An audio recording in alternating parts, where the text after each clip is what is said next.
Okay, so we're going to jump right into a brand new topic. In my head, it's sort of a little tricky, but some people find it simple. Some people might find it difficult, but you'll let me know. If you find it difficult, just keep on asking questions and slow me down. So until now, we've worked basically with two kinds of information so far.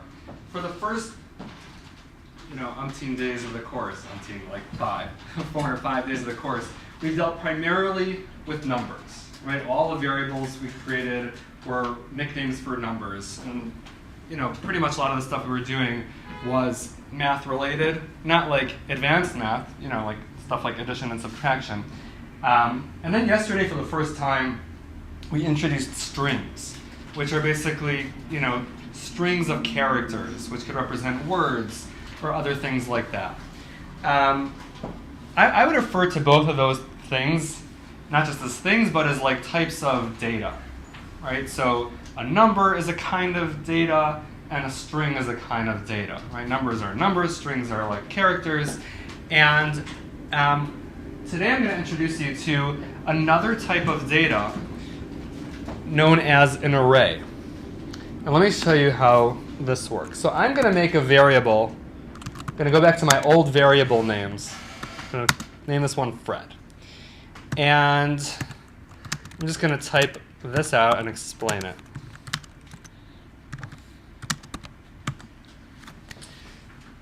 So this is the first time that we're encountering square brackets. And this here is an array. An array is simply a list of things. So it's not really a brand new kind of data. This is really what's called like a data structure. So that's like the name of my book is blah, blah, blah, data structures and algorithms. So an array is another kind of information, but it's really just a structure that holds a bunch of information together. It is a list. In other programming languages, they actually use the term list to describe this data structure. But in Ruby and many other languages, it's called an array. In this case, my array is holding a bunch of numbers. In this case, it's holding 6 numbers. Each number is separated by a comma. We'll see how to work with arrays momentarily. But since everyone knows what a list is, the essential concept of an array is not a difficult one. It's just a list of information. There's 6 items in this list, each item separated by a comma. Any questions about that so far, the essential concept? Okay. Now, the tricky part is, okay, what do we do with this list? Now, we'll see that arrays are extremely powerful. Before we show what to do with an array, let me show you that an array doesn't have to exclusively hold numbers. It can hold strings as well. Right? Xylophone is the natural next progression after hello and goodbye. It could even hold a combination of strings and numbers if you so chose. So here's my array that holds 5 things. Just happens to be that 3 of those things that it's holding are strings, and 2 of the things it's holding are numbers. And one of those numbers is a negative number. It's all fine. You can mix it and match it together.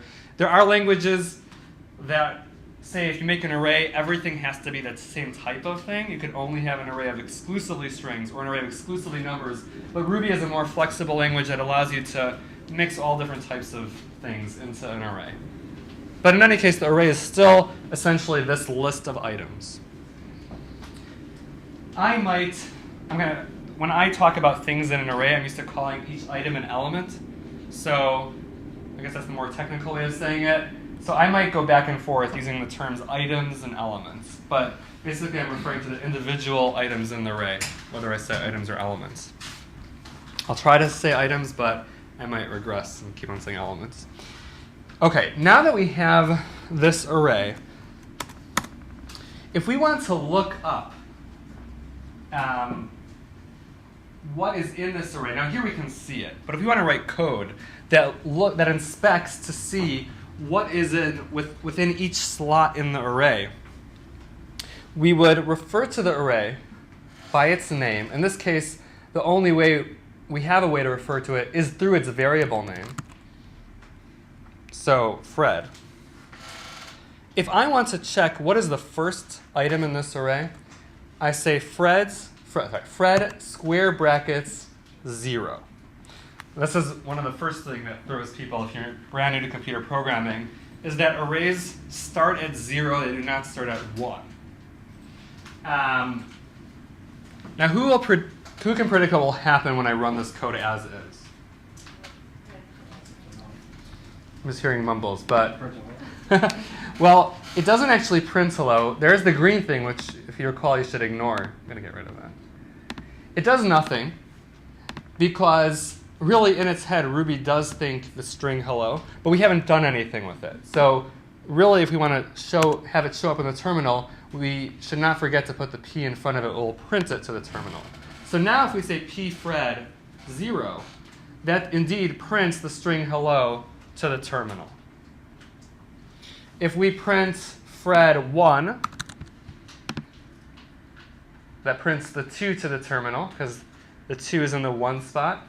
If we do 4, it's xylophone, and people actually call this the 0th spot in the array, like 0th, as if that's a word.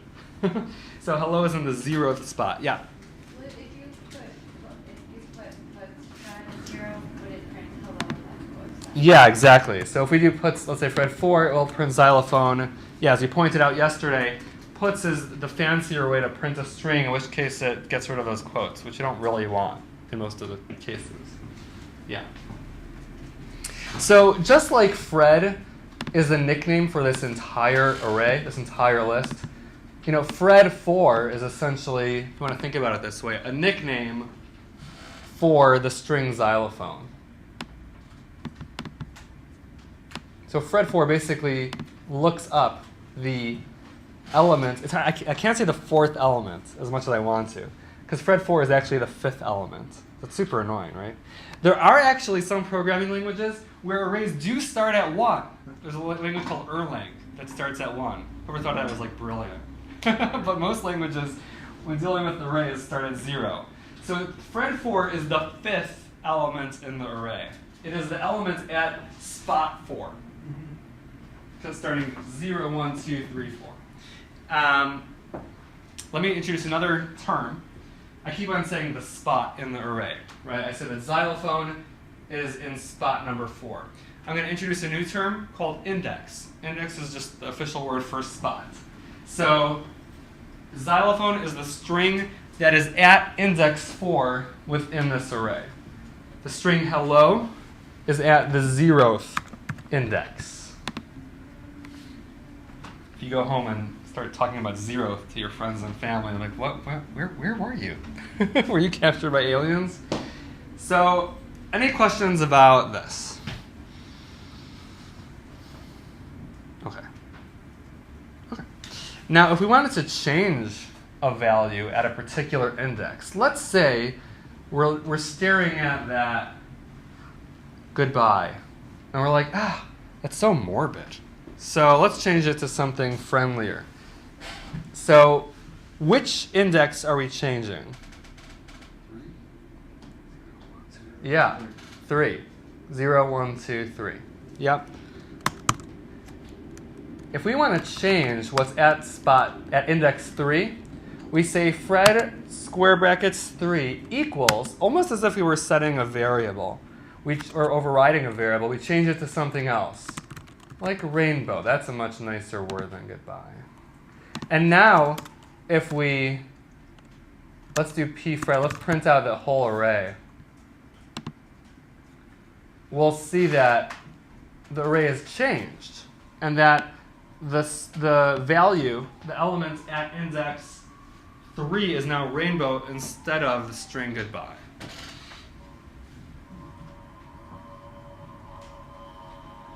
I'm starting slow because this is going to get hard fast.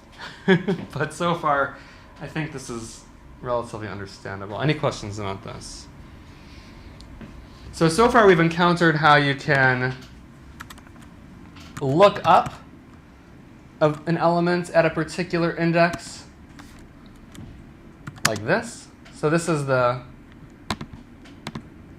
put a comment here. Looking up an index, and this is overwriting an index. I'll save this and Slack this to you so you have it as a reference.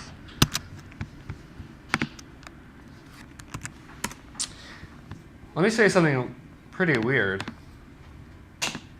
We talked about how puts prints things out in a fancier way than the actual P keyword. If we puts an array, this is what it does.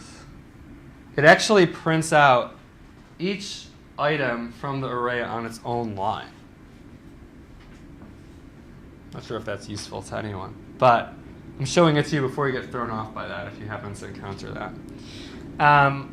Since I want to always be, well, in this case I want to display it as pfred to show you that this is an array in its original form. Okay, any questions about this? Okay.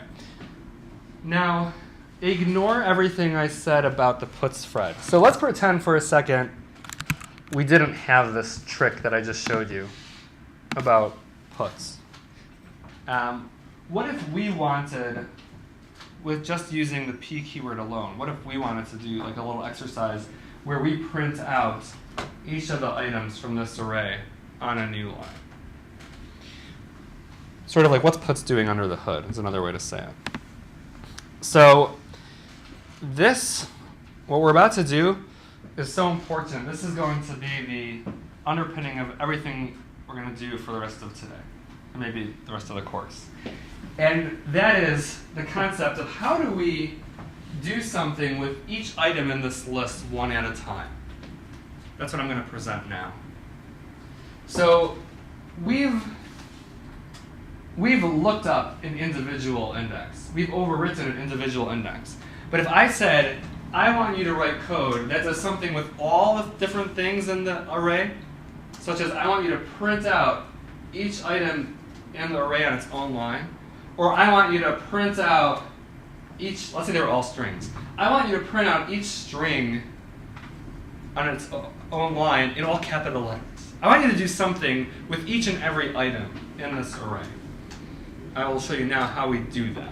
And it's with a loop. And there's actually nothing here that you don't already know, but it's the putting of it together. So I'm going to make a new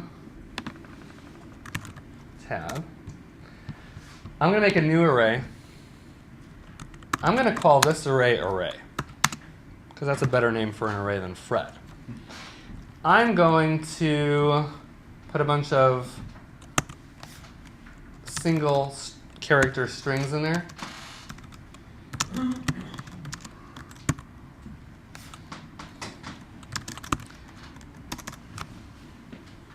And now I want to print out each of these strings on its own line without using puts. That's basically the challenge I'm giving myself right now. Is that clear? Mm-hmm. Okay. So I'm going to make a loop. In this case, we have 5 items in our array. So I'm going to make my loop occur 5 times. What I would like to happen here is that I want to print out first array 0, then array 1, array 2, array 3, and array 4. Does that make sense? Without this loop, let me just comment this out.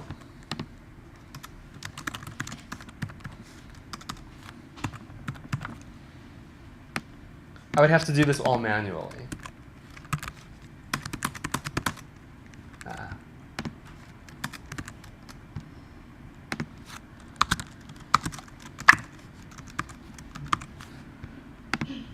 This is basically what I'm trying to achieve, but I would like to do it all with a single loop. Instead of actually, imagine I had an array with 100 things in it. I don't want to have to write 100 lines of code. But if I want to print out all the different items in the array, I could do so with a loop as follows. I'm going to keep this commented out and put that back in. So I'm going to do, instead of p array 0, I'm going to make a variable outside this loop called index. I'm going to start it at 0. And here, instead of p array 0, I'm going to say p array index, which the first time this loop goes around, index is 0. So it's as if I said p array 0, which will print the first item in the array. And then on the next line, I'll say index equals index plus 1. And if I run this, it works. Does this concept make sense? So instead of writing this out manually, I wrote it as a loop. I started a variable outside a loop before it begins called index. I could have called it purple hippo, but I call it index because that's what it's keeping track of. It's keeping track of which index we're up to in the array as we loop through it. In the first time I go through the loop, I print out array index, which is, in this case, index is 0, right? So array 0 is A, the A string. Then we increase index by 1, and we begin the loop for round number 2. By this time, index is number 1. And then we say p array 1. We loop again, it's p array 2, p array 3, p array 4. And effectively, we end up printing out each and every item from this array. Any questions about this? This makes sense. You're going to be doing this a lot, not just throughout your career, but through the rest of today. So this is, I'm giving you a lot of exercises that involve this concept, where you make an index, usually it starts at 0, and you have a loop, and effectively you loop, what I call loop through this array. The official term is iterate through this array, but let's call it loop. You basically loop through the array and do something with it. If I wanted, I'm going to show you something that I don't really want to show you now, but you know.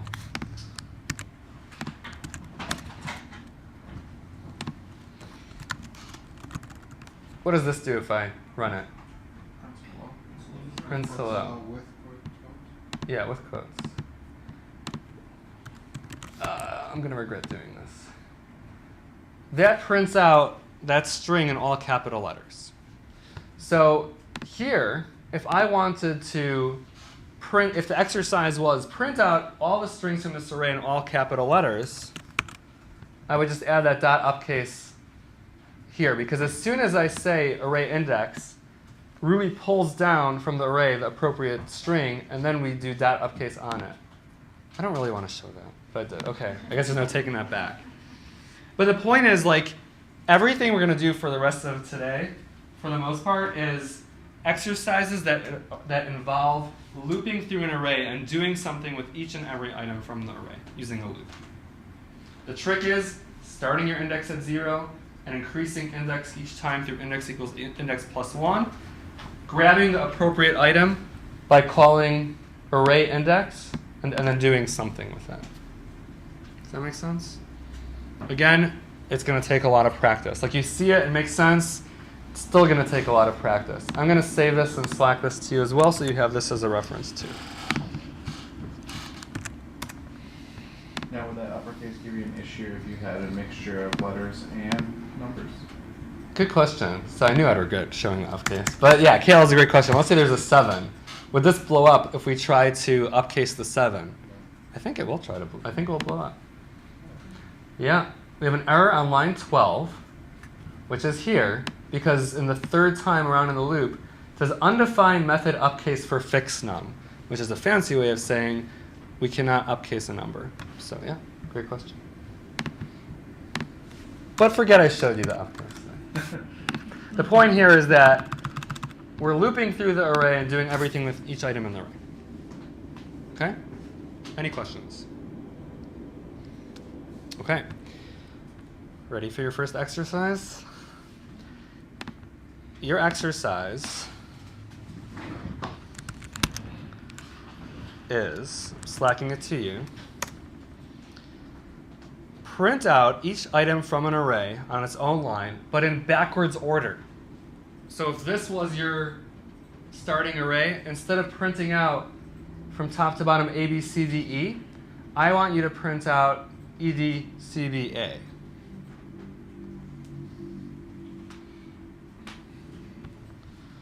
And then please Slack me when you are done. So again, the exercise here is to, instead of print A, B, C, D, E, you want to print E, D, C, B, A. So the changes that we need to make to my existing code is, let's just think, how would I print out the last item? Forget the loop. Just how would I print the very last item in this example? P array 4. Yeah, it'd be P array 4. Basically, this line 7, right? So the trick here is, in this case, I want to start the index out at 4. And then instead of increasing index each time, I'll subtract 1 each time. And that gives us the correct answer. So in this example, index starts out as at 4. This is a weird exercise. In most exercises, index will usually start out at 0.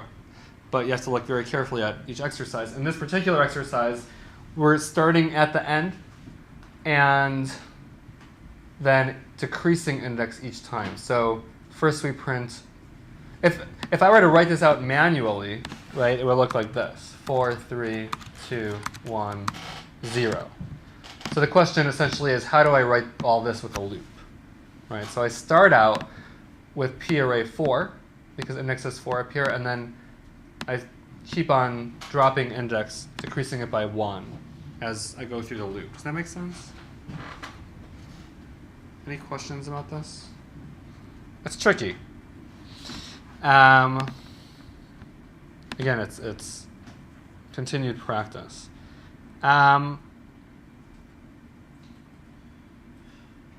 Okay, here's another exercise. No, I'm pushing it here. Slack it to you.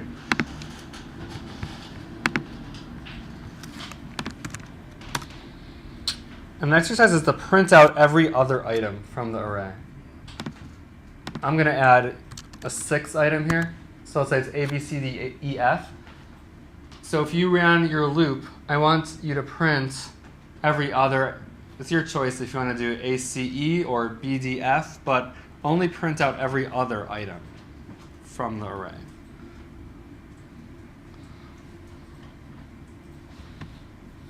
And then please select me your results when you're done.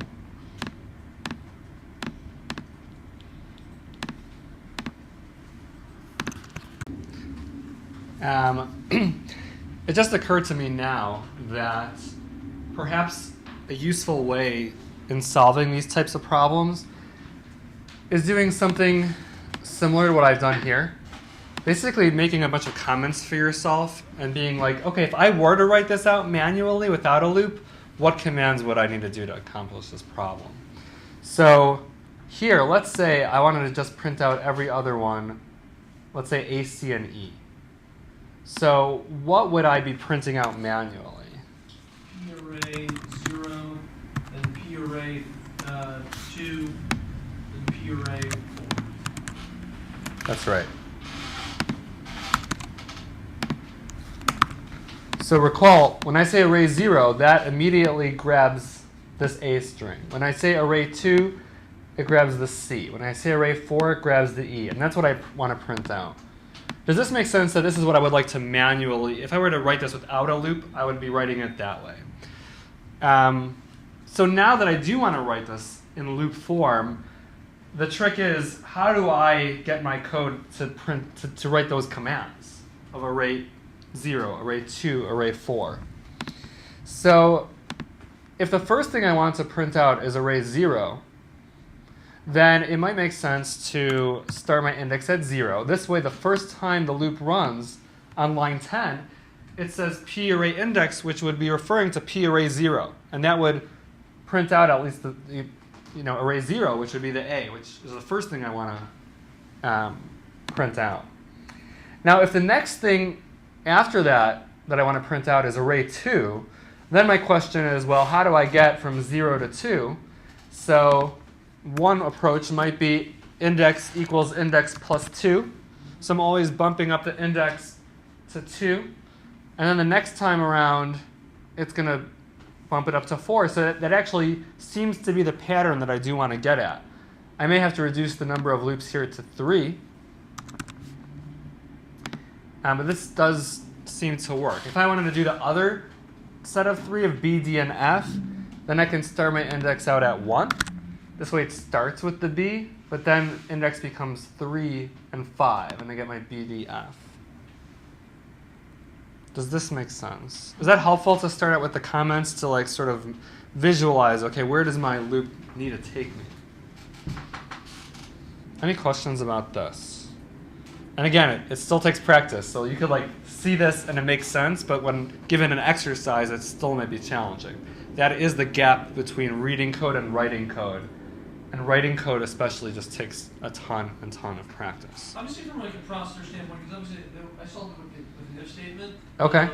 You checked if it's divisible? Is that what you did? Yeah, correct. Yeah, if it's divisible by 2. So let me just back up for a second. So let's say we'll just show what Ethan is referring to. So let's start index at 0 and 6 times do. Another approach might be to increase index each time by 1. So I do loop through each index, but I say if the index is divisible by 2, then and only then print the array. But then you also have to, yeah, right, end that, right, correct. Yeah, so what's your question?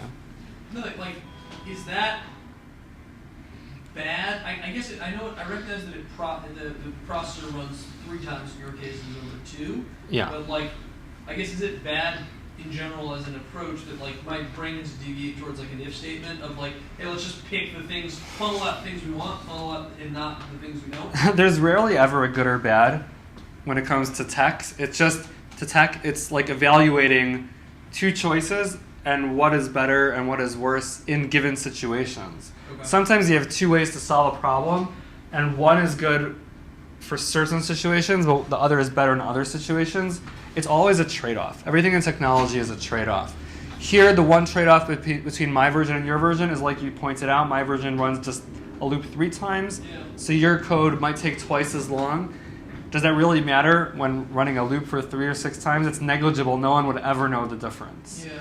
So, no, there's no good or bad. It's whatever gets the job done, and you evaluate objectively. Is there any reason why we would choose my way versus your way? And it's hard to come up in this example of any reason why mine is better than yours is better than mine. They're pretty equal.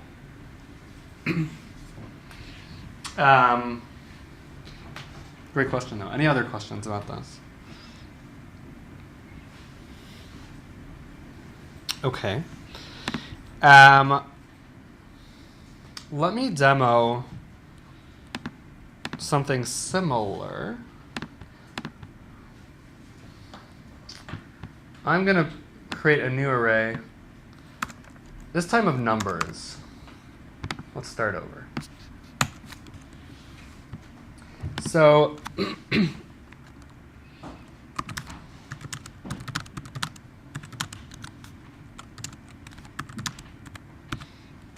okay, I just put a bunch of random numbers that I came up with at the top of my head in this array. So this array actually contains 8 items.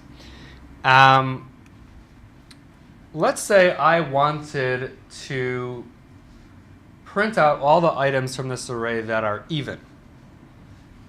All the even numbers. So as humans, we could quickly glance and see, okay, the 4, the 8, the 2, and the 14 are the even numbers here. But I want to tell the computer to do that. Find all the even numbers and print them out. So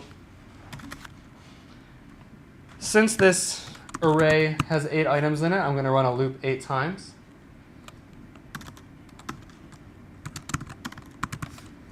And I'm going to say, we're going to start that same index trick, right? We're going to make a variable called index and start it out at 0.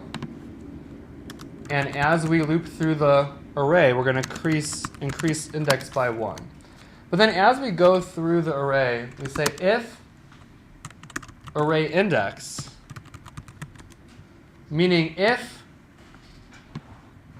so the first time we run this loop, array index is 4, right? If whatever we pull out from that index in the array is divisible by 2, then print it out. print out whatever array index is.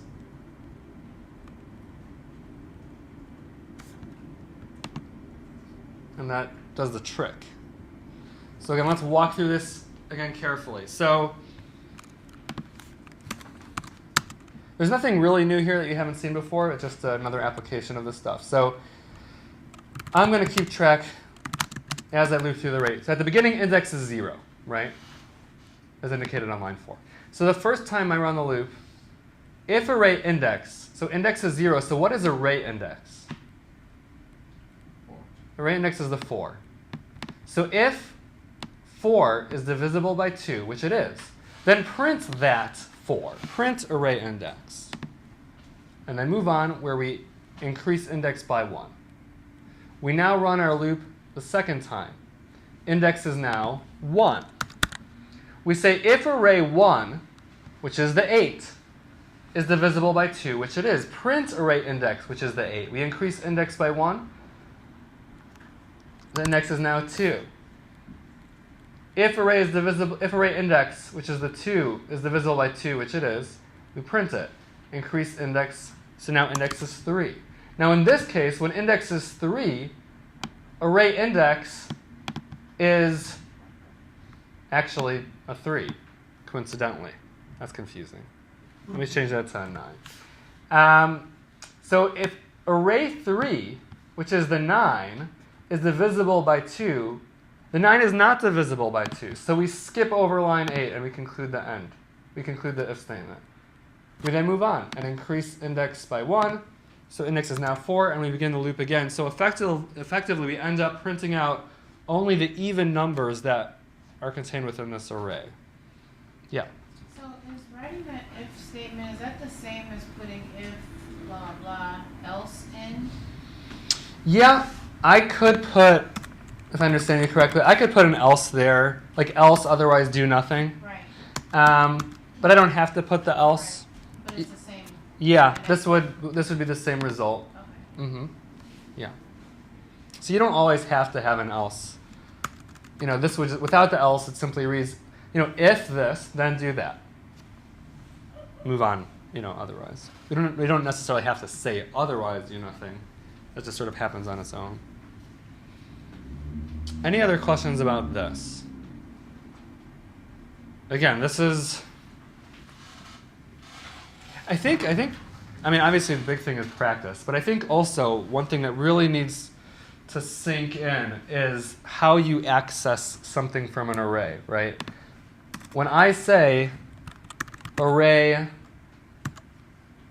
7, what does that give me? The 8th element of your array. Yeah, which is 14. And the fact that I call this array is coincidental. That's just because I gave the array this nickname. If I called it, you know, Gina, then I would say Gina 7, and that would give me the 14.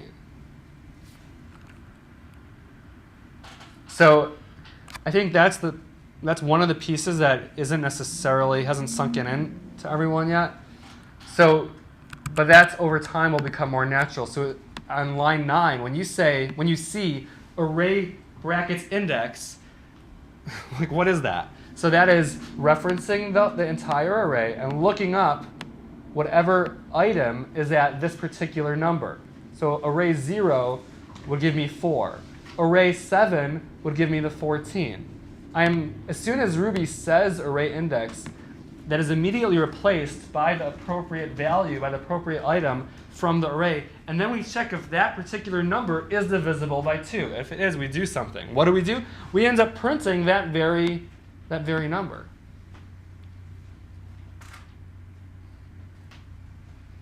Again, it still takes practice. As much as I can explain it, it still takes practice. It's like me showing you 100 times how to play the flute, which I don't know how to play, by the way. But I could show you 100 times, but like you just still need to practice it. Okay, other questions about this before we move on to the next exercise, which will be similar to this one. Okay. In this exercise, create for yourself an array that has a bunch of high numbers and low numbers. Basically, the exercise is to print out only the numbers from your array that are greater than 100. So in my example here, none of the numbers would print out because none of them are greater than 100. But so to test yours out properly, make sure you have a bunch of numbers in there that are greater than 100. So the goal here is you want a loop that loops through your entire array, but only ends up printing out numbers that are greater than 100. Okay, let's look at this example. Sort of easier to modify an existing example sometimes than creating a new one from scratch. I think all I have to do is change this thing to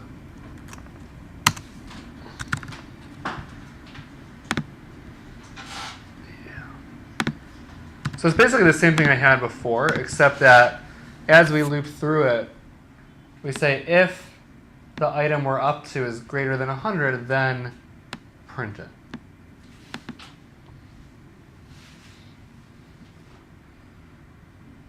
If I took this away and you didn't look at these examples from before and asked you to redo that exercise, would it be harder?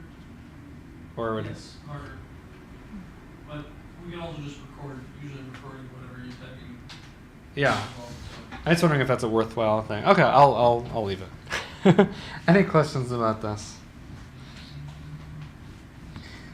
Yeah, go ahead. Okay, this is probably mean to Waters necessarily good, but what would be the command if we wanted to, let's say we threw some strings in there. Yeah. So I tried doing that and we immediately obviously got some failure because it can't sort strings from numbers. Cucumber can't be bigger than 100, right? Yeah, that's right. What would be the command to identify something? How would you identify something as a number versus? Yeah, there is a way to identify it. I'm not going to show it right now Okay. because, like you said, that might take us places we don't want to go. But it's a really good question. It is possible. Okay. That much I'll tell you. Again, I also want to just remind everyone, the fact that this is called index is just because I named it that. I could have called it George. But again, to me, index is descriptive. It's keeping track of which index I'm up to in the array as I'm going through it. Ruby does not know that you're going through the array, right? Ruby just says you're running a loop and it's increasing this random variable by 1. But we're leveraging that to be able to look up at each subsequent value within the array. Any other questions about this? Okay. Let me show you something new about arrays.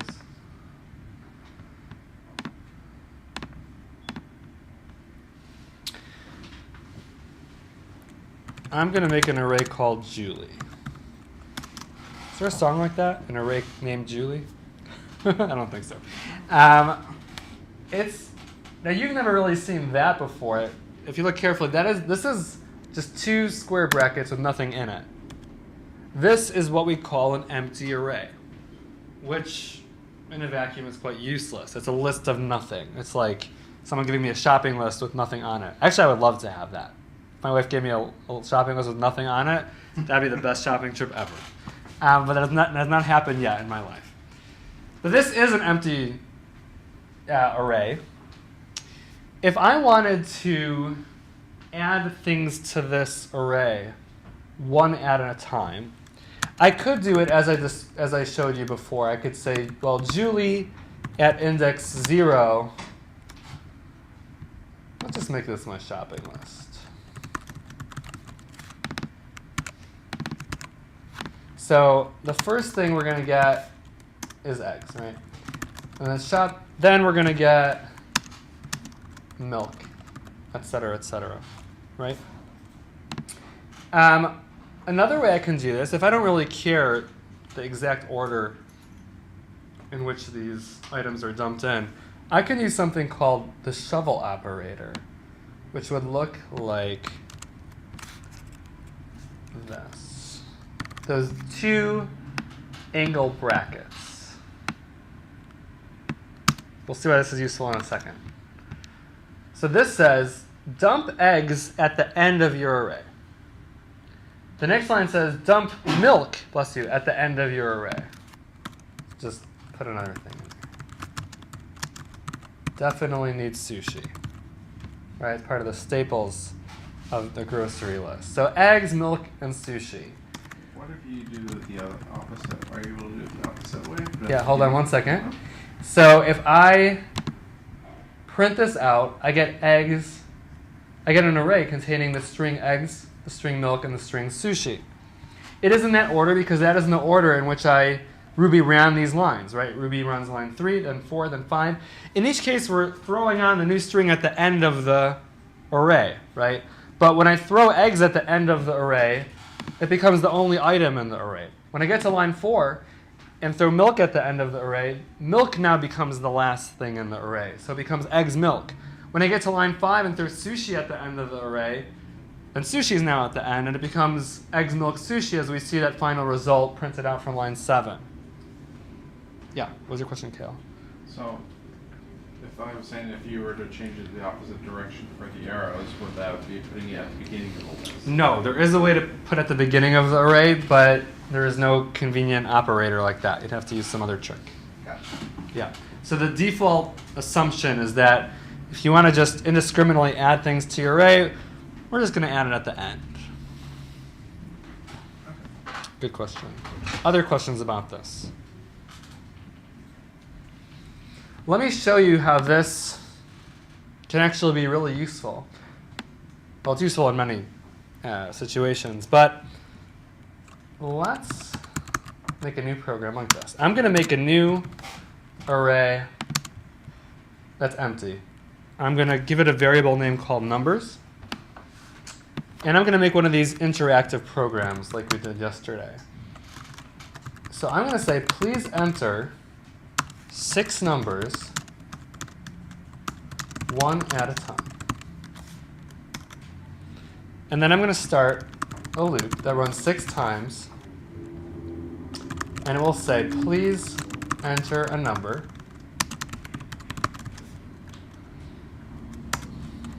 And watch what we do here. Numbers, shovel, gets.chomp.2i. This is from yesterday.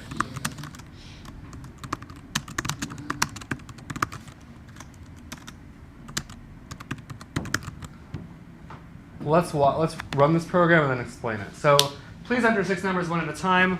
I'm going to enter a bunch of numbers. So I entered 5, 3, 8, 1, 2, 9. And then at the end, the program said, here are your numbers. And it displays this array of 5, 3, 8, 1, 2, 9. Basically what's going on is, as I loop through this, just like when you use the equal sign to set a variable, everything that is to the right of the equal sign happens first, and then it gets set to the left. Here as well, when you use the shovel operator, everything to the right of it happens first. So as soon as we say gets.chomp.2i, we enter, this is again from yesterday, we enter a number, Ruby grabs it, converts it to a number, and then shovels it into the number array. So by the time we've completed that loop 6 times, the numbers array contains all 6 numbers that the user had typed in. Does that make any sense? So this would be useful in context of a program where we want to get a bunch of different inputs from the user and then save them for a later time. It's really convenient if we can store all the user input in a single list, like an array.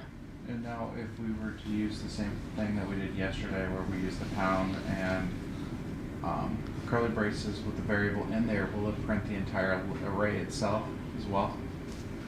So Inside where we put puts here are your numbers? if I wanted to put it in, yeah, for sure. So print out the whole thing. Yeah, let's try that out.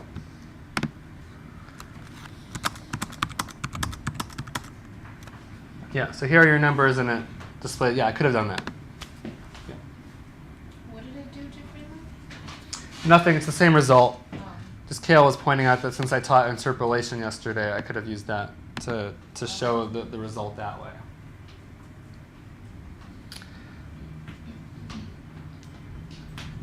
Now, we can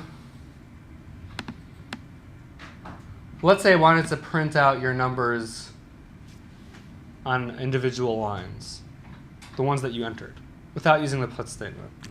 So we would now bring in another loop.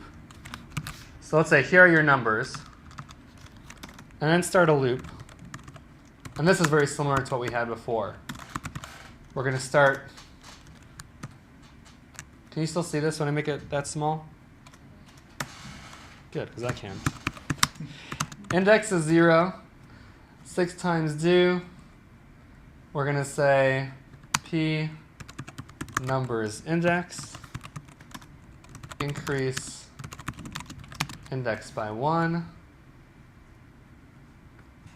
And I think that should work. So we entered 6 numbers one at a time, and then it said here are your numbers, and it printed out each one 6 at a time. So this loop is the loop that gets the user input 6 times. We now have all that input stored within this array called numbers. We then initiate a second loop whose job is simply to print out all the items from that array that we have now stored. Not too different from like a database, right? Where a user enters a bunch of things, it's stored in a database, and then we retrieve it for later usage.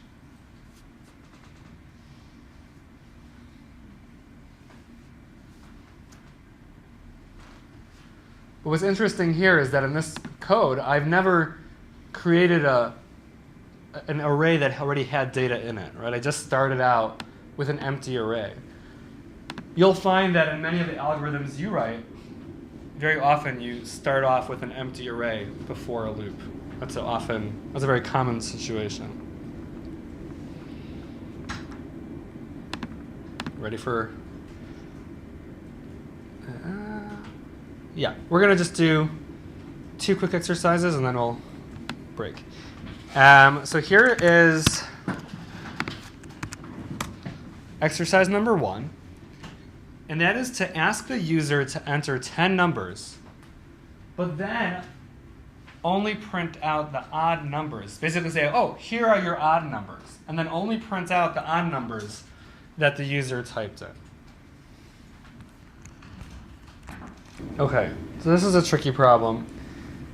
We're asking the user to enter 10 numbers, one at a time. So I'm going to change this loop to 10. That is, we're going to ask the user to enter a number, and as we go through that, each time in the loop, we take that user input, convert it to a number, and then throw that result, we shovel it in to the array, where it ends up at the end of the array. To help visualize this, we can make a little comment for ourselves. Sometimes this is useful. We can say numbers. Let's assume we just typed in, I don't know, 1, 2, 3, 4, 5, 6, 7, 8, 9, 0. So by the time we get past line 8, once we get to this point, the numbers array would be this. Does that make sense? The trickier part now is to spit out all the odd numbers. So we're going to say, here are your odd numbers. These are the odd numbers that you typed in.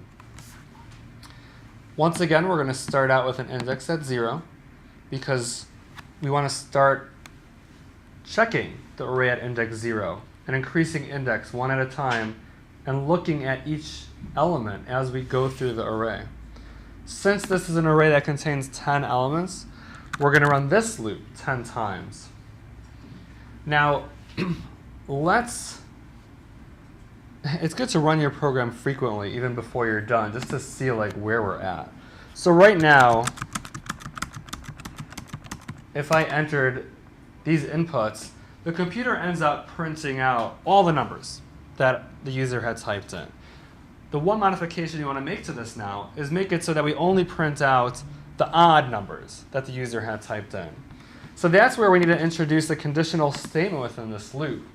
And basically say if the number is odd. So there's different ways to express this, but one way is that if when dividing it by 2 we get a remainder of 1, I mean, if you're not used to expressing it that way, that's Wait, sort wait, of are you unusual. sure? Oh, yeah, I guess that's true, though. Yeah. So if you think about every odd number, you divide it by 2, you'll have a remainder of... Of one. Is that true? Or is that not true? I don't think so. That's not true. See, Yeah. I don't know math.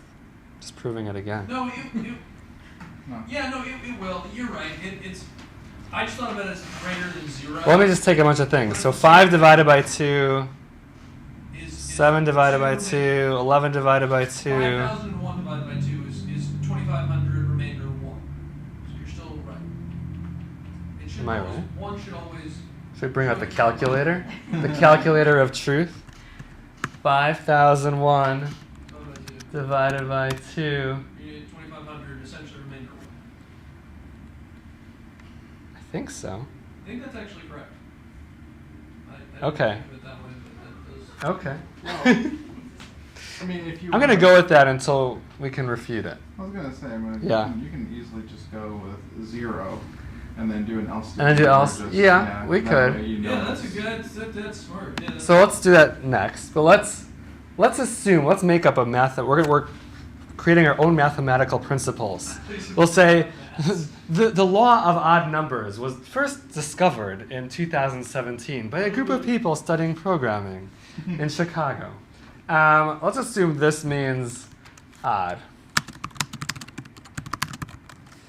If number is odd, that's not English. If number is odd, then we print out that number. Let's run it. Let's see if that works.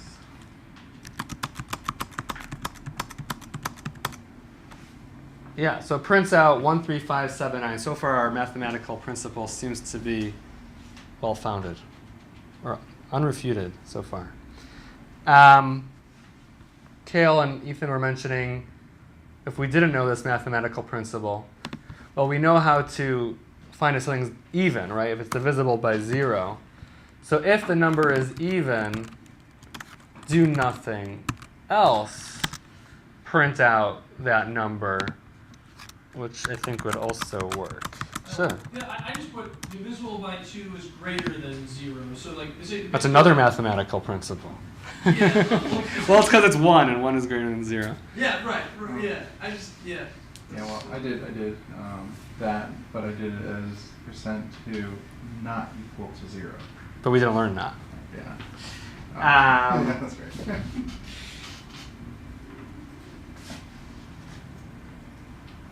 This is a complicated program, right? We have a 10 times loop for input and then a 10 times loop for output.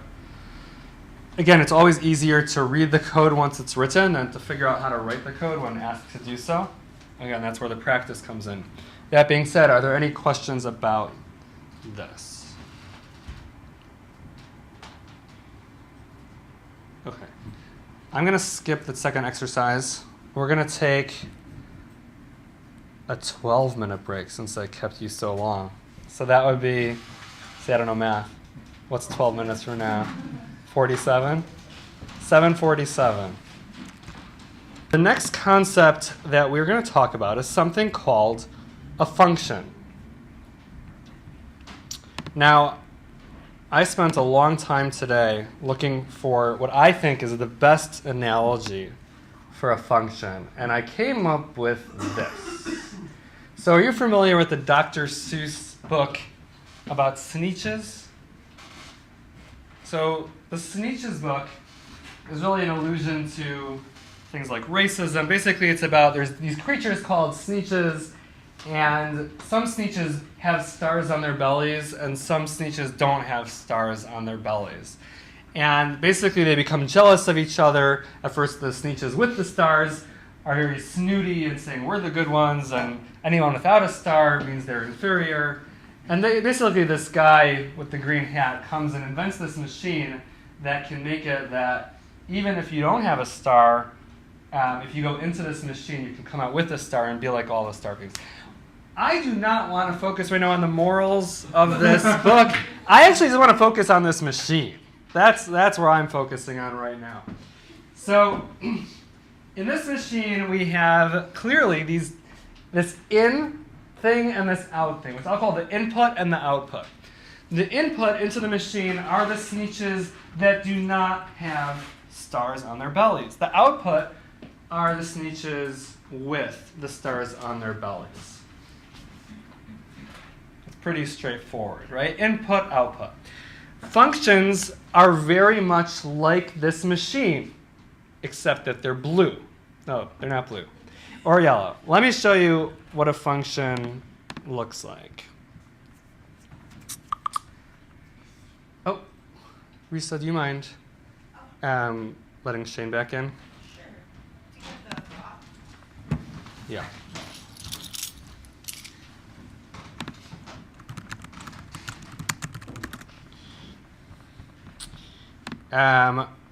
Okay, let me show you what this looks like in Ruby.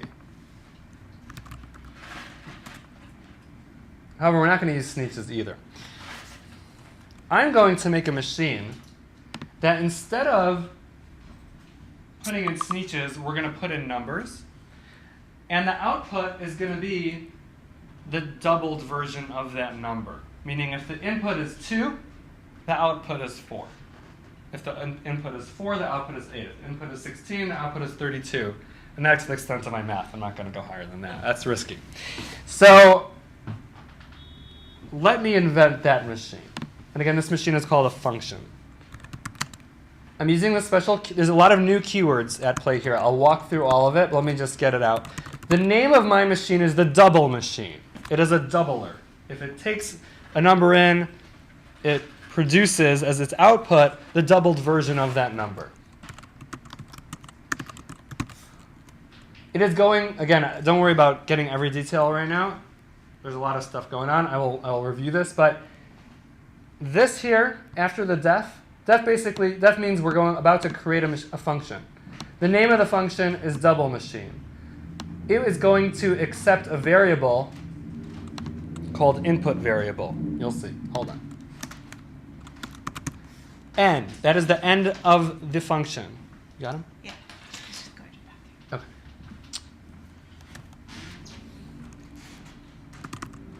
Output is input variable times 2.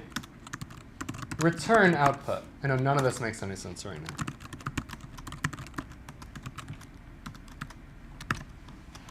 Okay. Let me walk through it like this. Let me start with line 6. Line 6, this is how we use the double machine. We say double machine 10. That means to say that we are putting in as the input into this machine. Instead of putting a sneech, we're putting in the number 10. The output that we hope to get out of this double machine is a 20, because that's the doubled version of 10. If we left it without the P, Ruby would run it but wouldn't do anything with it. So we want to print out the output of double machine. If we run it, we get 20. Let me change that. Okay. If we run it, we get 20. So I'm starting with the usage of this function. So we're turning on this function by calling its name, double machine, and we're throwing into the input the number 10 instead of a sneech. Okay? This is the actual machine under the hood. But before I get to how this machine works, because look, the machine is pretty complicated looking. There's steam and wires. So my machine is also pretty complicated. But right now I want to focus on the usage of the machine. I use the machine by calling its name and having parentheses after it in which I throw in the input. When I run this and I print out whatever comes out of here, I get 20. Because this is a double machine. It takes in my input and gives me as output the doubled version of it. So if the input is 10, the output is 20. If I put in the input of 2, the machine will spit out 4. So that's the beauty. It's hard to appreciate it yet, but the beauty of functions, the beauty of these machines, is that they work no matter what input I put in. I can throw in any input, and I'll get a different type of output. So it's flexible. Okay. Now let's talk about the actual machine. So there are two new keywords introduced here. Def, which is short for define, although you can't write define. Ruby won't accept it. You actually have to say def. And another keyword called return. Everything else here is actually a variable. So output is a variable name. And this, I think, is the number one trickiest concept, most confusing concept about functions, is this person here. It's not a person. This, until now, I'm going to stand on the table, sorry, for emphasis. So for those of you who are watching the video, just picture me on the table. Until now, we've introduced one way. This is terrible with the light. We've introduced one way of setting a variable, right? X equals 5. Sorry, Fred equals 4, right? It's always something equals a number. This introduces, a second way of setting a variable, okay, that we've never seen before. And the way that works, I am now descending from the table. The way that works is through this. When I call the machine by calling its name and putting in a 2, it now becomes this variable, meaning whenever I now say input variable, that is a nickname for 2. If I throw in a 10, input variable is now a nickname for 10. It's as if I wrote this line of code. However, I don't write this line of code because the whole idea here is that I want this to be flexible. Meaning, I can't write input variable as 10 because I want to make it that this machine works even with a 5. So if I put a 5 into the machine, this input variable really becomes 5. I could have called this Fred. So basically, the second you write anything in there, it sets up whatever term as a separate variable. Yes. Or whatever the hell you feel. That's one way of saying it, yes. So this is a new way of setting a variable. Until now, we've only seen this way, input variable equals 5. But this is a second way where we have it as part of our invention, as part of our machine. This is the name of a variable, but it gets set when we throw in input into it. Then it gets matched up with this. So now whenever we refer to input variable in our machine, in the internals of our machine, it refers to the input. It refers to that 5. So if we say double machine 5, that means anywhere in our code within the function where we mention input variable, we're referring to a 5. If I threw in a 7, that means input variable is now a nickname for 7. And anywhere that we mention input variable, like we do here on line 3, it's referring to the 7. It's referring to whatever we input into the machine. Did that make any sense? So, yeah? Yeah. Comes after. How does it know? Because you just put the 7 at the bottom, right? So how does the input variable further up know that? Yeah, so because this is how a function works. Great question, Joseph. The way functions work are that functions know that whatever you throw in the parentheses, when you actually use the function, whatever you throw in there is going to be set to this variable name that we put in the parentheses here. Meaning, short answer is just that's the way Ruby works. That's the way functions work.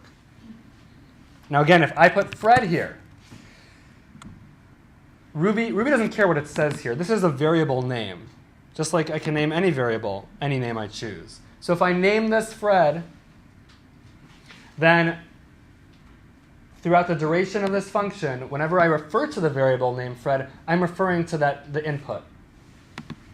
Say, which in this case is 7. Does that answer the question? Yeah.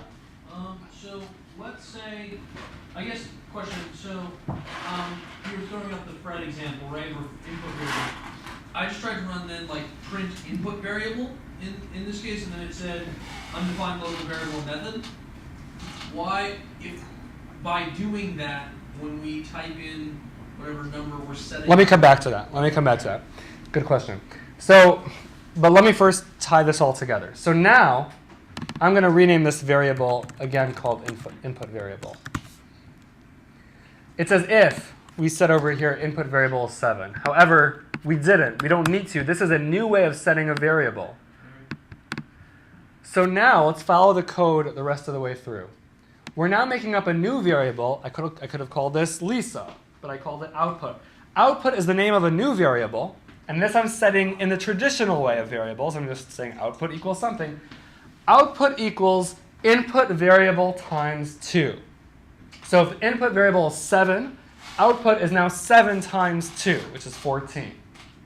If the input variable is 16, then the output is now input variable 16 times 2, which is 32. So now this output variable, if I were tracking it in comments here, so let's say I threw in a 16, output is now 32. And that brings us to line 3, which is return. Return is a special word in Ruby that is reserved for functions that basically is this. It's saying, what should the function spit out on the other end? So function is a special keyword in Ruby. So a function is a machine where it takes an input over here. So this input variable is sort of like the equivalent of this in part of the machine. And the return is the output of the machine. In the internals of the machine, so I have no idea what's going on in the internals of this machine, the Sneech machine. But here the internals are, we take your input, we double it, and assign it to a new variable called output, and we return that output. I try not to confuse you, but I could have done this on one line. Not sure if this is more or less confusing. I could just simply return. So output was just a variable that I made up. I don't have to make a variable. I could just say return input variable times 2. Do you think it's easier to understand with or without the output? With. Raise your hand if it's easier with the output. Raise your hand if it's easier without the output. Okay, maybe because I taught it first, it might be a bias. It might not be a fair. Let me go back for a second, because there were more hands for this. So again, take it from the top. I am inputting a 16 into this machine. I turn on the machine simply by calling its name. Lines 1 through 4 are the machine itself. Line 6 is where I actually use the machine. 1 through 4 is the blueprints of this machine. Line 6 is where I turn it on and throw something in. And then I print its result with the P. So when I activate a machine simply by calling its name and throwing in an input. The input is received by this variable, which I've named input variable.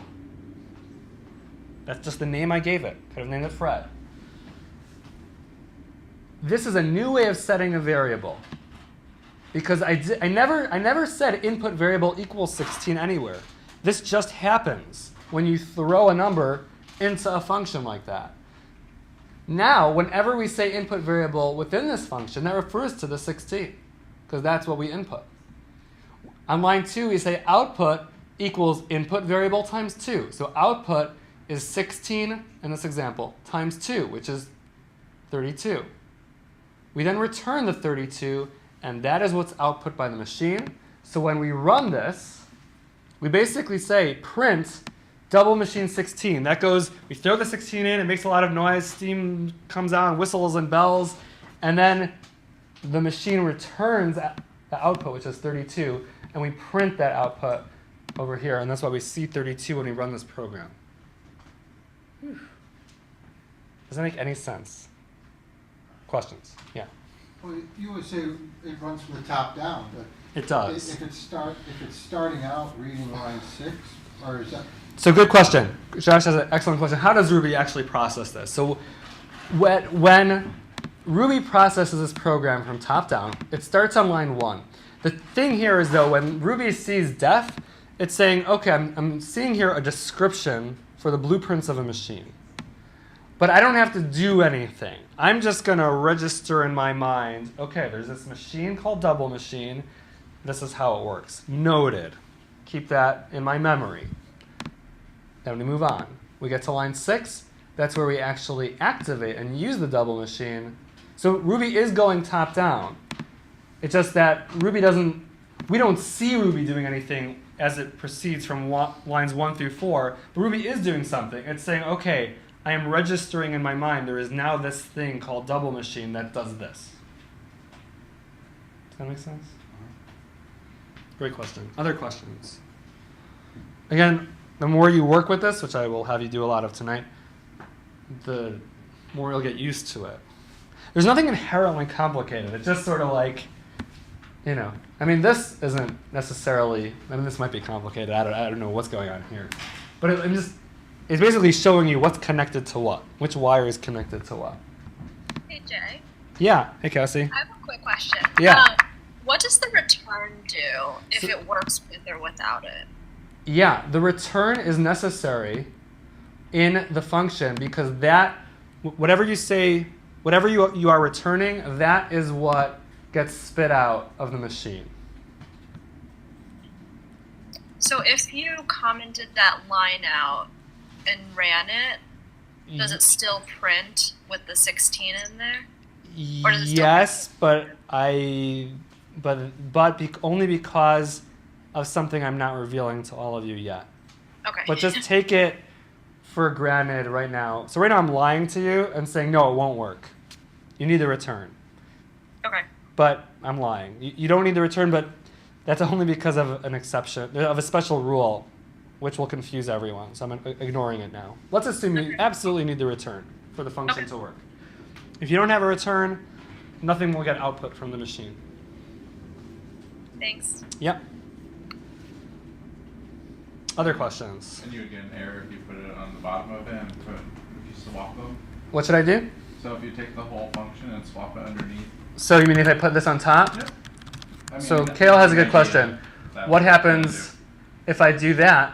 So very much talking about top down, when Ruby runs this program, and Ruby starts on line 1, and it says, okay, let's activate this thing called double machine. Ruby says, error on line 1, undefined method double machine. I don't know what that is because it hasn't gotten to it yet. So I actually have to put this line below. So Ruby first registers in its mind what the double machine is, and then I can use it because of Ruby's process of processing each line of code top down. Great point. Yeah. I guess I'm not sure if anyone's taken like math tests where they really kind of had to use, say, a graphing calculator before. I guess I've kind of used this mentally to kind of get a picture of it, but it seems like when we're saying define double machine input variable, it's like we're saying, first of all, just like a good mental thing to note is like, think of y equals f as a function of x. So for example, define double machine as a function of input variable. It's like saying define f as a function of x. Then output or y equals x times 2, and since y equals f as a function of x, we're essentially saying that the function itself is x times 2. So then return y, which is really just the output of It's x. the same thing we were talking about in a lot of ways. The variation is the way I'm trying to understand it is basically like there's a trick, it seems like in programming essentially around giving multiple, there's a reason why you want to have multiple variables, essentially just to describe different sorts of things, and you can kind of shuffle them around the board essentially to get things to happen in more clever ways. Like the same way the index 1 plus 1 thing as opposed to like that whole concept. Yeah. I mean, you're all describing similar things. In terms of Shane's point, yes, this is very analogous to functions in math. So if you are math inclined, then this is analogous to that. If you're not math inclined, and you don't know what functions are in math, then this is still difficult to understand. But if you do have that math reference, yes, this is a very similar concept. Other questions about this? Okay, let me show another example.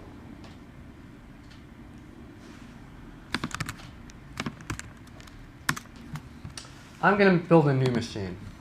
This one is green. I'm going to call this the star string machine, which actually is a little more similar to the Sneech example.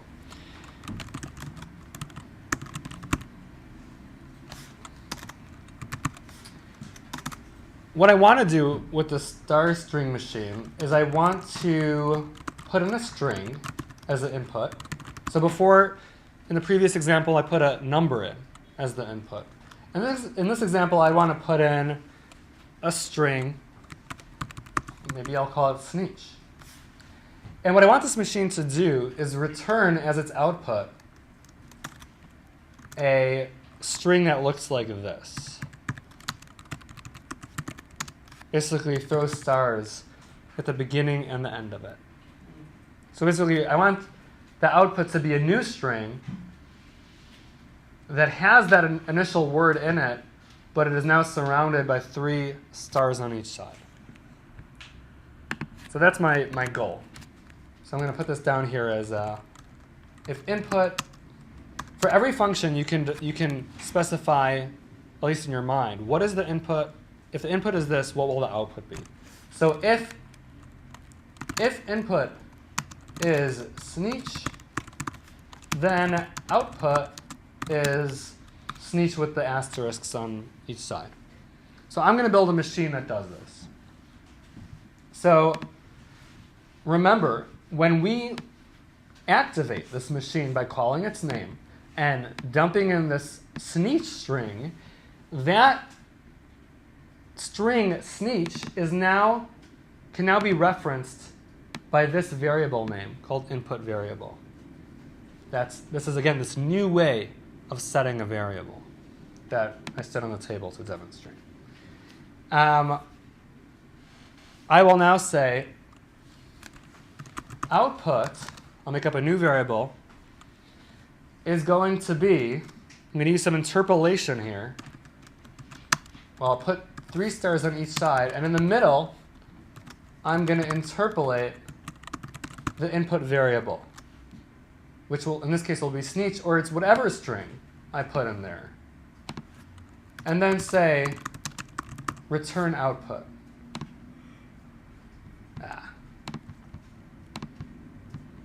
And it works. So this is a brand new machine, a new function called the star string machine, which I can throw in a string. It gets accepted here.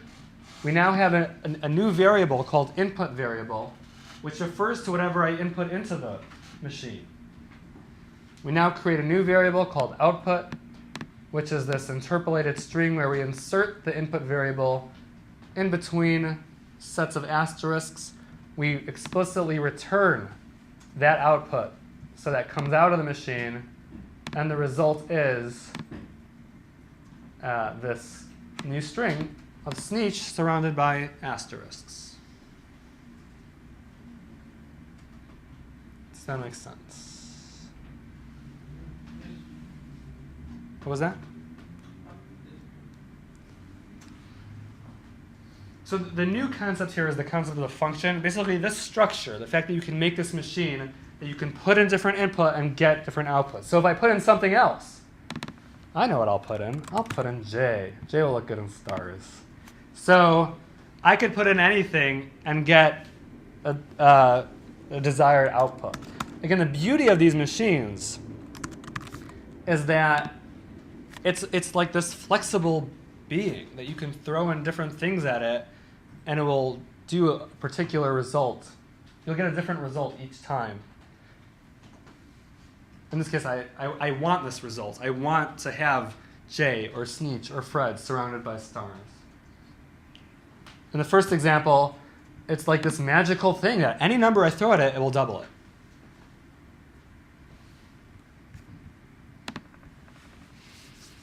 Any questions about this? Okay. I think we're up to an exercise. We are up to an exercise. Let me slack it.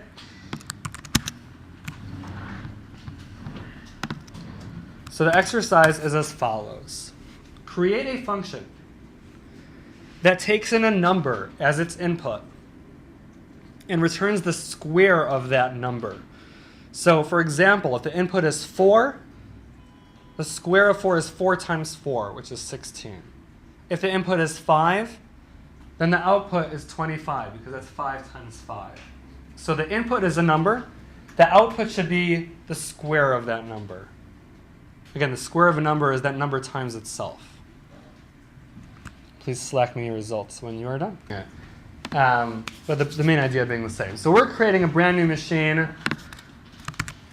I'll just make a new tab for it here. It is the squarer machine. I like saying different people's names for their machine. I think I saw like Square Man as one of them. So we're going to call it the squarer machine. And it should be noted, we can name the function whatever we want. I keep on calling it something machine to really emphasize that it is sort of like this machine. But I could call it squarer, or I could call my function Fred, just like I could call a variable Fred. But Fred is an awful name for a function. So I'm going to go back to my squarer machine. And we'll accept some sort of input. Again, this is also just a name. I'm calling my variable name input variable. But I could have called that Lisa. Now we're going to use this square. Before I actually build the internals of this machine, I am going to sort of demonstrate how I want it to be used. So I want it to be that if I input, let's say, a 10, then result should be 100.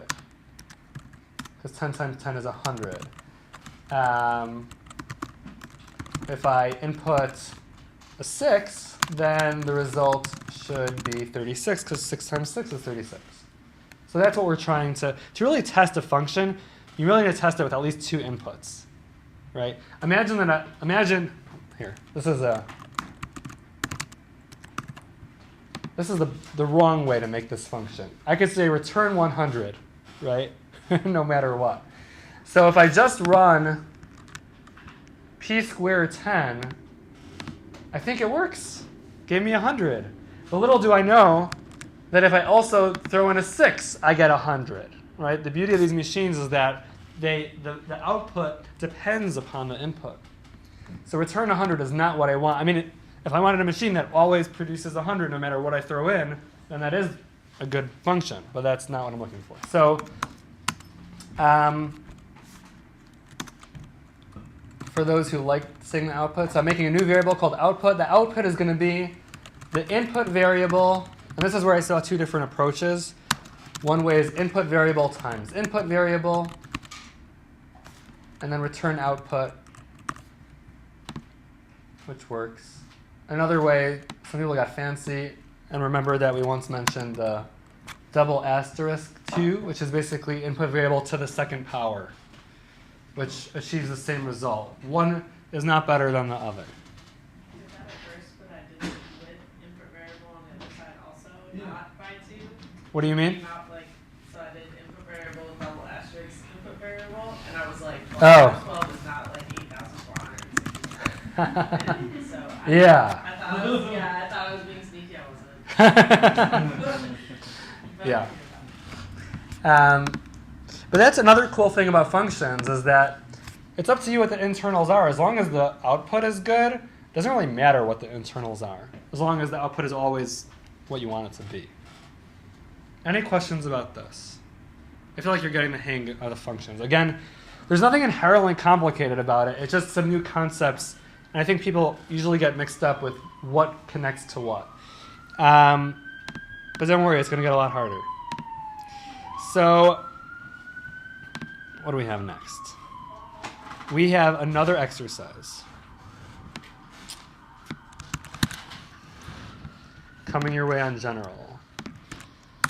So this is a function that will take in a string as its input and return a tripled version of that string. So if the input is the string cat, the output should be a string cat, cat, cat.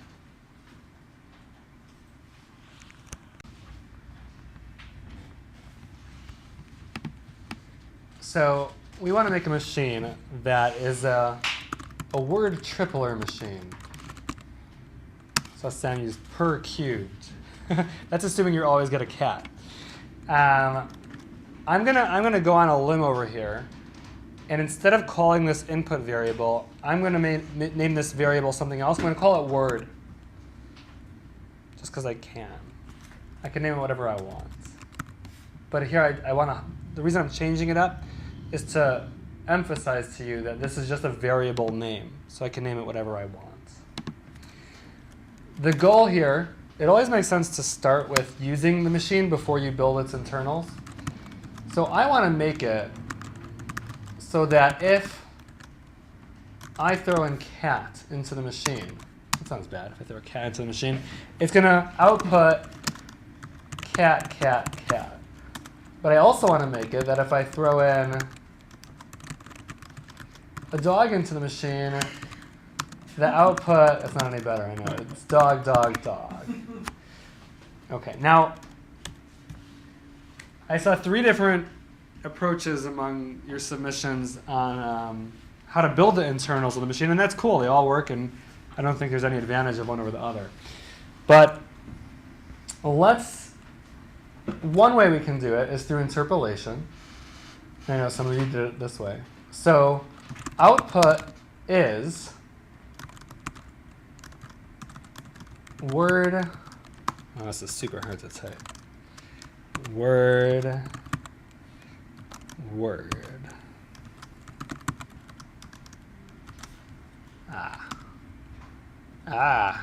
And then you return the output.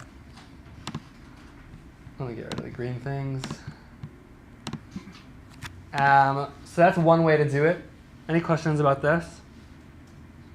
Again, here since I named this variable word, then I use that variable, word. Again, whatever I throw in as the input, if I throw in cat, this is the new way of defining a variable, the second way. So now it's as if I said word equals cat. And then in line 7, it's as if I said word equals dog. So dog, dog, dog. Any questions about that? Another way people did it was with concatenation. So word plus word plus word, which also works. Another way people did it, and this I did not teach, but people either knew it or tried it, word times 3 actually works. Ruby lets you multiply strings in that way. I've never seen it ever be used for real. Like, why would you ever want to do that? But for a word tripler machine, it works. Any questions about this? Something I cannot overemphasize is that nowhere in any of these versions, or I believe in anyone's submissions to me, did anyone use any p statements or put statements in the function. Functions don't print things to the terminal. Functions return things. Functions are like the Sneetch machine. They're not in charge of printing things. They just give you an output. Now, I probably shouldn't be showing you. I could put this in if I want to. And the machine can sort of print things in the terminal as sort of like a byproduct, as a side thing. But that's not what functions are for. Functions are for returning things. So if you ever find yourself putting a print statement in a function, you should always be double questioning yourself. Like, do I really want to put a print statement in the function? Now, here we are using the print function, but that's because we're printing the result that we get out of the machine.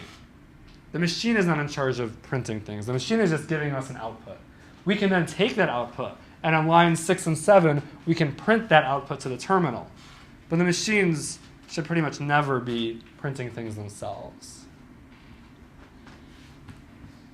Any other questions about that? Okay. Yeah. Actually, is there a way? I was trying to do this with a loop. Yeah. And so like of course what ended up happening is I just get it printed on 3 times a lot, like cat, cat, cat on different lines rather than all together. Yeah. Would there be a Is there a way? I believe there is a way. So there's maybe a 4th way to build this machine. Let me just try something. I never used this statement, the actual print statement. Let me just try it. So if you use print, Oh, nice. it prints without jumping to a new line. Yeah. So I guess, not that. So I guess a fourth way, oh man, a lot. 3 times do. 3 times do, you'd have to start though with some sort of variable before the loop. I'll call it like new string. Yeah. And you start it out as an empty string, which is 2 quotes side by side, it's empty. And then I say new string equals new string plus word. And then I say output is new string. And I would get the same result, but this is, I wouldn't say this is wrong, but this is definitely some over-engineering. Yeah. Because I could have all done that on 3 simpler ways than this. Yeah. But yes, it could be done. And people over-engineer things every day. So, other questions, not about, I don't want to get hung up on this, but on the actual nature of a function.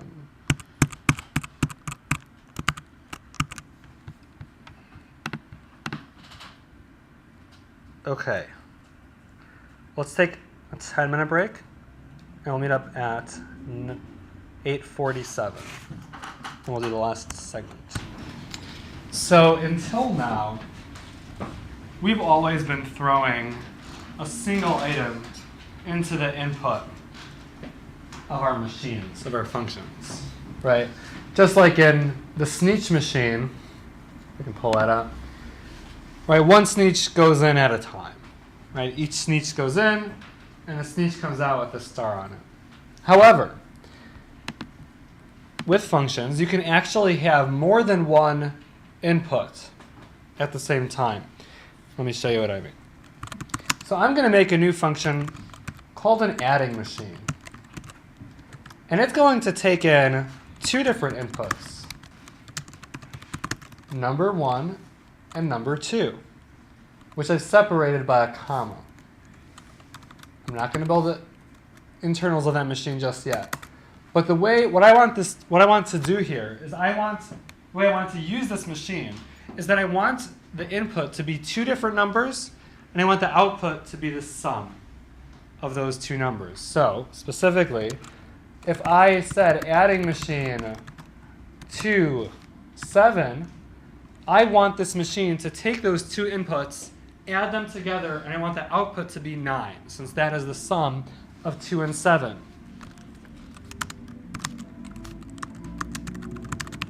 So the output should be 9. Just let's get one other example up there. If I wanted to do 4 and 4, then the output should be 8. Because I wanted to take those 2 numbers, add it together, and give me the sum as the output. That's what I'm attempting to do here. So there's really nothing much more complicated about this than any of our previous examples. It's just this is the first time we've encountered the fact that you have the ability to have multiple inputs. When I throw in the 2, 7, the 2 gets assigned to the variable called number 1, and the 7 gets assigned to the variable called number 2. Why is that? Why does the 2 become the number 1 and the 7 become the number 2? Position. It's simply the order in which it's listed. So since I have number 1 first and number 2, when I have 2 first and 7, those go to their respective places. It's not because I call this number 1 and number 2. If I call this Fred and call this George, Fred becomes 2, George becomes 7, simply because of the order that it's in. Does that make sense? So, but number 1, number 2 is perhaps a better names for my variables. So I'll say output is number 1 plus number 2. And then I'm going to return the output.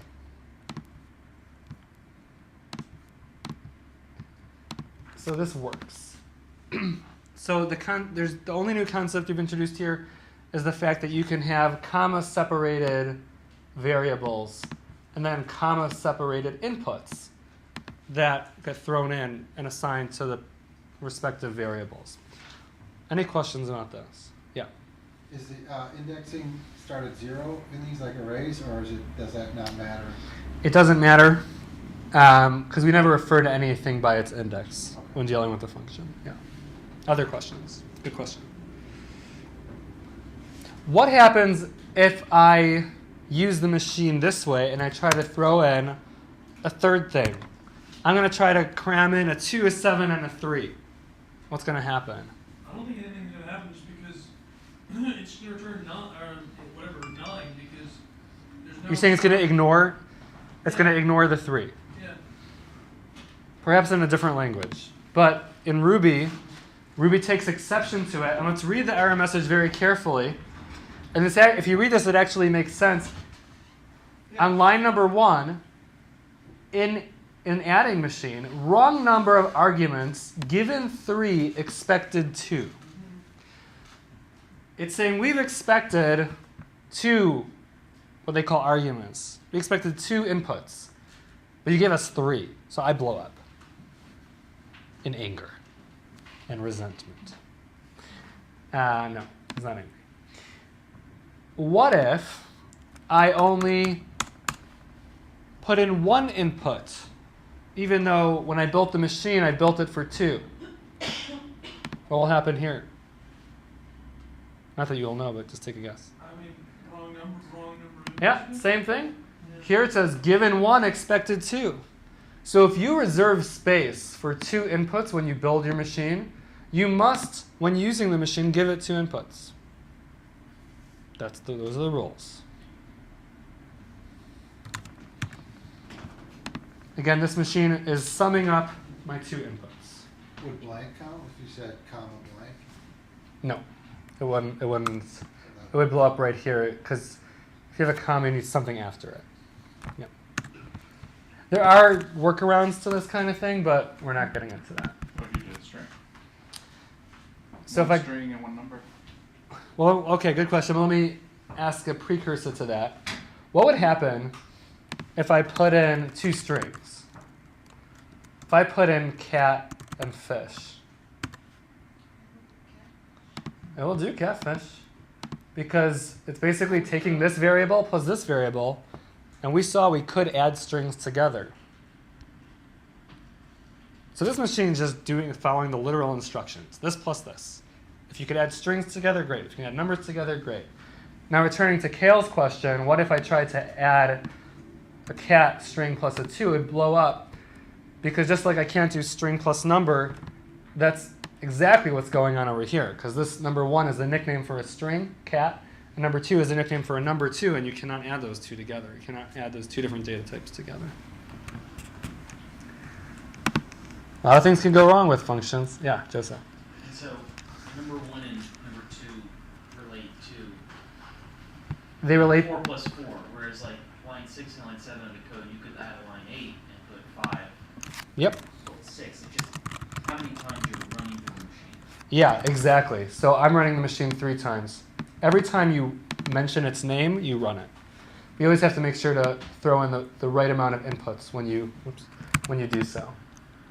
So let me make this back to something like a 7. I run it. Yeah, I run the machine 3 times.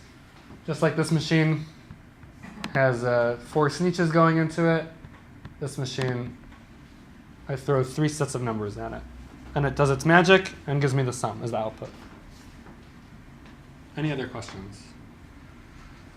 Yeah, these are really good questions. I feel like you are getting a handle on this. Okay. Could you actually Yeah. throw another wrench in this? Yes, I love wrenches. What if you were to do 7 plus 2 and then the comma and leave 2?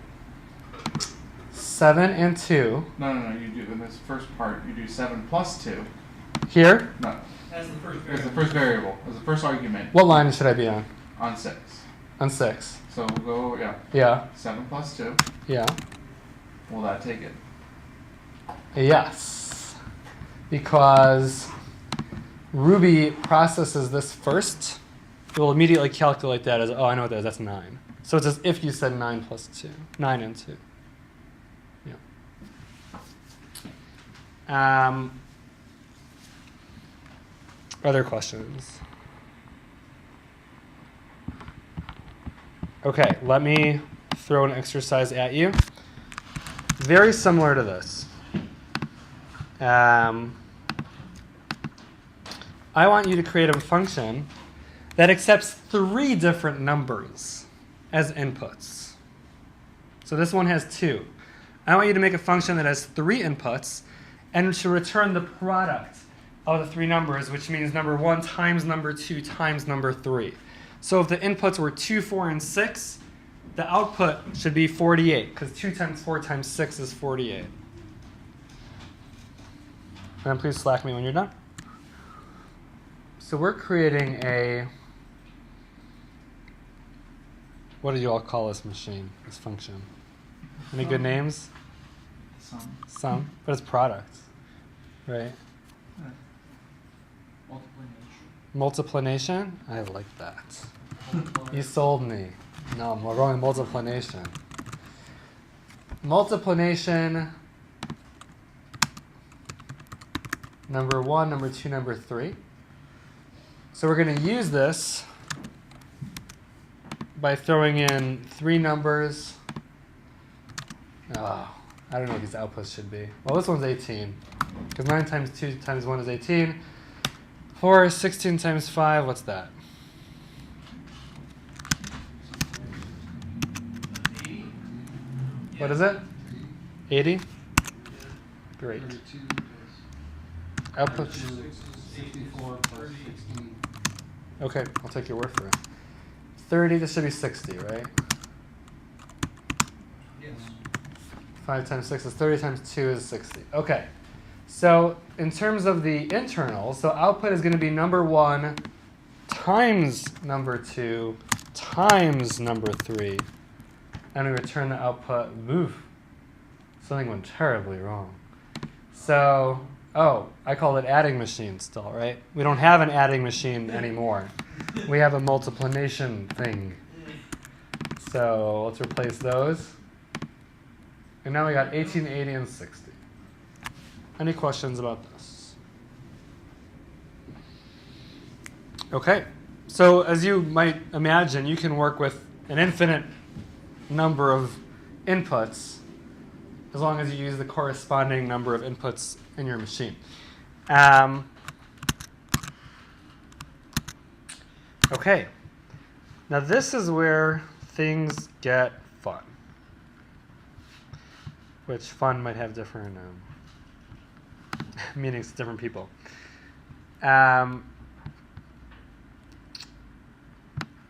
What kind of inputs have we been putting into our machines? We've been putting either numbers or strings, right? However, just today we learned about a third kind of thing, an array. We could put an array in as an input as well. You could put anything in as an input. So let me show you that in action. So I'm going to make a brand new machine called the first machine, which will get the first item. The output will be the first item from an array. Let me show you what I mean. So we're going to accept as an input some kind of, we'll expect an array. So I'll call this variable, I don't know, the input array. And the way I want to use this is that I'm going to throw in, now look at this carefully. You see how I have round parentheses and immediately in that I have square brackets? That's because instead of putting in a number as my input or a string as my input, I'm putting in an array as an input, and an array is depicted using these square brackets. So my input is this array of 1, 2, 3, 4. I'm going to add some more numbers here. Okay. So I have an array of 7 items. And it's okay that I have the number 1 twice. That's perfectly Fine. What I want this machine to do is I want the output to be the first item of the array. So the output that I want from this should be 6, because that's the first item in this array. Yes, this is not the most useful machine, but it's demonstrating how we can use an array.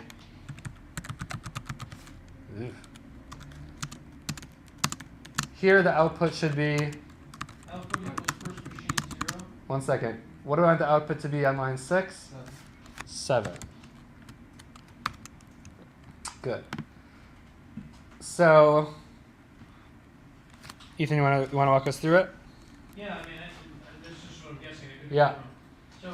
So first machine, basically the output, taking what we learned from the index thing.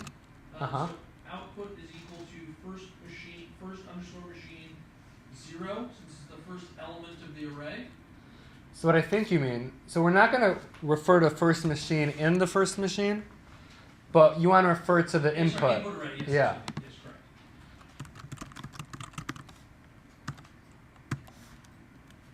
And then return output. Yeah, so I think that would do it. So again, this variable, which I named input array, is a nickname for this array on line 6. And on line 7, it's a nickname for this array. Our output is whatever the first item is in that array, which we use the square bracket 0 to obtain, and then we return the output. It is super crucial to note right here that even though there's a lot of numbers here, I don't have a lot of variables going on over here, right? I don't have input array 1, input array 2, input array 3, and that's because an array is a single thing. It happens to be that the single thing is a list of other things, but an array, a single array, is a single object in Ruby. So therefore, it gets received by this single variable name. Input array is referring to, in the first example, it's referring to this one array, which just happens to be a list of numbers. So when I say input array 0, I am getting the 6, and I'm returning the 6 as the output from this function. Does that make sense? The main thing I'm trying to demonstrate here is working with an array as an input into a function. Once we can do this, we can do many fun things, which many of the exercises we're about to do are actually programming interview questions. In fact, I would say the majority of programming interview questions that people get asked, if it's like a question you're supposed to just like code out for them, either on a whiteboard or on a computer, is create for me a function that accepts an array and does blah, blah, blah. That is like the beginning of like many, many interview questions. So we're going to go through a bunch of those today and tomorrow. So here's your first one. This one's not an interview question, but we're breaking you in. Whoops, sorry. I selected it to one person. Let me select it to all of you.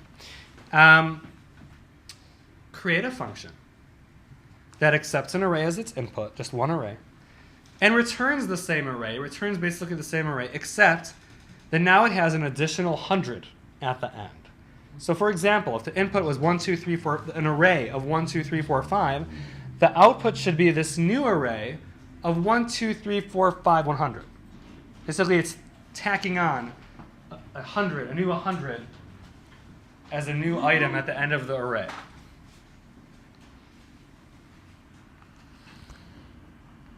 And then Slack me your results.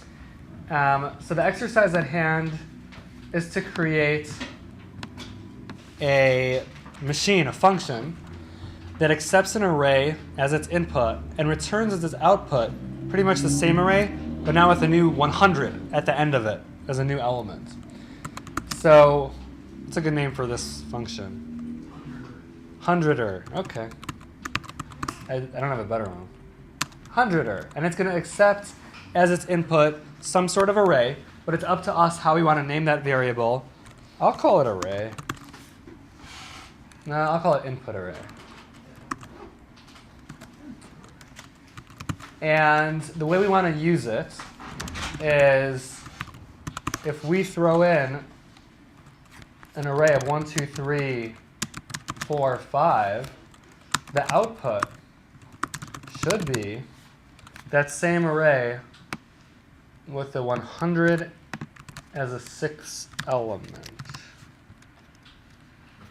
Again, always good to have two examples. So if it was 5, 4, 3, then the output should be 5, 4, 3, 100.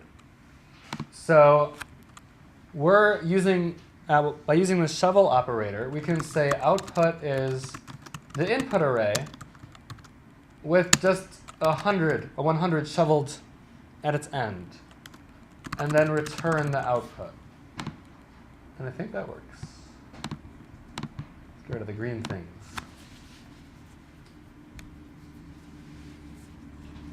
So that's our hundreder machine. Yeah? Yeah, would it be okay if you just took out the output stuff and put it like that? You mean, From the input? what line are you referring to? 2 and 3, just take out output and return output instead of return input. Do you mean return this? Just like that? No, like keep, just take that part out. I should delete this? Yeah, and then the next line is return input. For array. Does that work as well? Yep, that also works.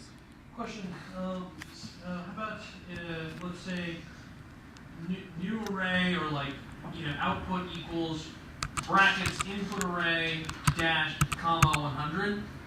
Walk me through it. Walk me through it carefully. Here, I'm gonna get rid of all this.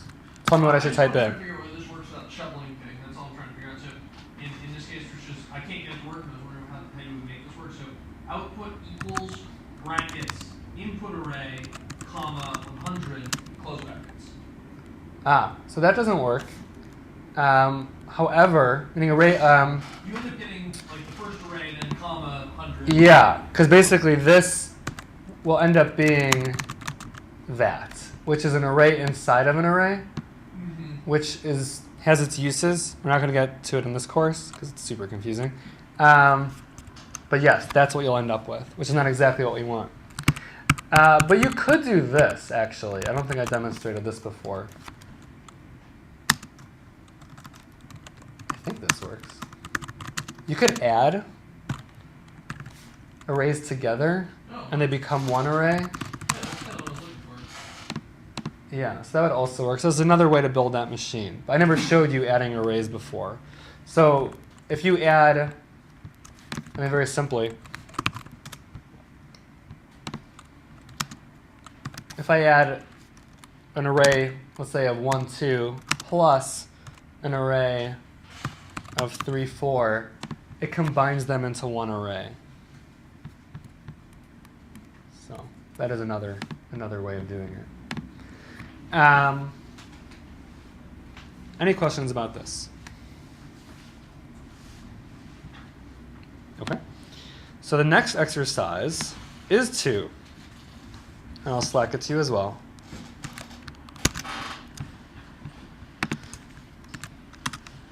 Create a function that accepts an array of numbers, just a single array, and returns the sum of its first 2 numbers.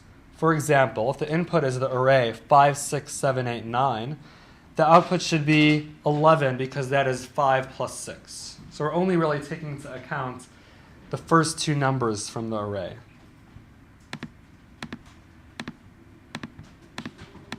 And then please Slack me your results. The challenge on the floor is to create a machine, create a function. That's when I could stop saying machine, let's say function. Call it what it is. Create a function that accepts a single array as its input, but the output should be the sum of its first 2 numbers. So here is, we'll start over. The machine is, the function is, there's a good name for it. Anything creative? Oh. It's called addition. Addition. That's Okay. the first two sums. Yeah. Okay, I'll call it an adding machine, but we know that it's going to only add the first two numbers together. So it's going to accept an array. I'll call it input array again. And the way we're going to use it is that if, let's say we throw in an array that is 4, 9, 1, 3, the output should be the sum of its first two numbers. So the output should be 13. Because that's the sum of 4 and 9. If the adding machine is 9, 8, 7, 6, 5, 4, 3, 2, 1, the output is 17 because that is the sum of its first two numbers, 9 and 8. Cool? So we can build this machine by saying output is input array 0, because that's the first item, the 0th element, plus input array 1. And then return that output. And we get our expected outputs. Any questions about this? I feel like you're getting the hang of this, which is really cool. Because tomorrow we're going to lead off with demoing how to sum up all the numbers from the array without even knowing how many items there are going to be in this array. If I knew we're always going to have an array of 4 items, I could always say input array 0 plus input array 1 plus input array 2 plus input array 3. But if you throw an array with 9 elements at me, I want my function to be able to handle that situation too. So I'm going to demo that first thing tomorrow. If people want to try their hand at it before we get to class, good luck. Yeah, so see you tomorrow night, same time, same place, 6 o'clock. Thank you all. Have a great night.